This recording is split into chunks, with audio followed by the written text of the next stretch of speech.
Hi guys, ఈరోజు mini vlog వచ్చేసి cooking అండి. But point to be noted ఏంటంటే ఐఎమ్ నాట్ ఏ ప్రో, ముందే చెప్పేస్తున్నా. నచ్చితేనే ట్రై చేయండి. మీకు నచ్చినన్ని వెజ్జీస్ తీసుకొని ఫస్ట్ బాగా కట్ చేసుకోండి. ఆ తర్వాత రైస్ తీసుకొని 90% కుక్ చేయాలి. ఆ తర్వాత మీకు నచ్చినన్ని ఎగ్స్ తీసుకొని కొంచెం సాల్ట్ అండ్ కొంచెం పెప్పర్, జస్ట్ ఒక చిటికెట్ సరిపోతుందండి, వేసుకొని ఆ తర్వాత ఒక బాండీ ఉంటుంది కదా, అందులో ఆయిల్ పోసుకొని అండ్ నెక్స్ట్ ఈ ఎగ్ మిక్చర్ మొత్తం యాడ్ చేయండి.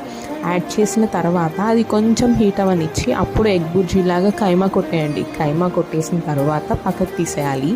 అండ్ నెక్స్ట్ మళ్ళీ ఈ బాండీలో కొంచెం ఆయిల్ పోయండి, అంటే మీరు వెయిట్ పుట్ ఆన్ అయితే లైట్గా పోసుకోండి.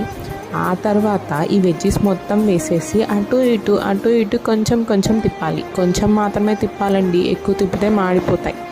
ఆ తర్వాత తిప్పిన తర్వాత మొత్తం ఇలా సాఫ్ట్గా చేయకండి, కొంచెం పెప్పర్ అండ్ కొంచెం సాల్ట్ యాడ్ చేయండి. యాడ్ చేసి ఇదిగో ఇలా వచ్చిన తర్వాత రైస్ అండ్ ఎగ్ మిక్చర్ మొత్తం యాడ్ చేసేసి కొంచెం garam masala and 1 teaspoon soya add చేశాను నేను, and 1 teaspoon of vinegar add చేశాను. ఇవి రెండు యాడ్ చేసిన తర్వాత మీ దగ్గర స్ప్రింగ్ ఆనియన్స్ ఉంటే స్ప్రింగ్ ఆనియన్స్, లేకపోతే నాలాగా కొత్తిమీర వేసి సాటిస్ఫై అయిపోండి.